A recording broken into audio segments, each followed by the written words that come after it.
ตอนนี้เนาะสิไปสัมภาษณ์เด็กหน่อยเนาะไปหาเด็กหน่อยสิเอาในตะเว้นไปให้เด็กหน่อยกินได้โอ้บรรยากาศเด้อยามแรงเนาะสิเอาตะเว้นไปให้เด็กหน่อยในตะเว้นเนาะไปถามนางหน่อยก่อนถามแต่ละคนเนาะว่าซื้อหยังเนาะโอ้ถามนางนี่ก่อนเอาเขาถามไหมเนาะเขาถามซื้อในตี้นะซื้อยังเนาะนี่เทพซื้อเทพคือแขววองแท้ โอ้ตาหน่อยนี่แขววองเนาะ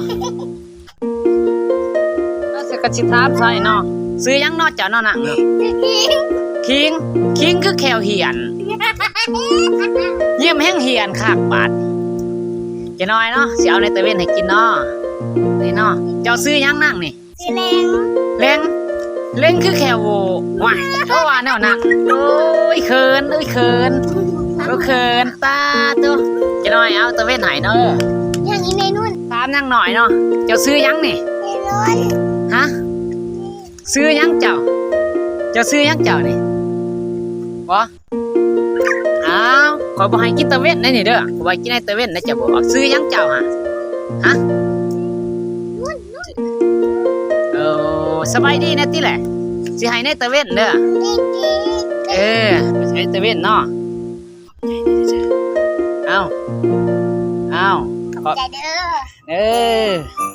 เอาในตะเวนเนาะขอบใจเด้อในตะเวนเด้อขอบใจในติแหละขอบใจอีกวันหนึ่งขอบใจเด้อให้ในตะเวนเนาะให้สาวแควโวกัน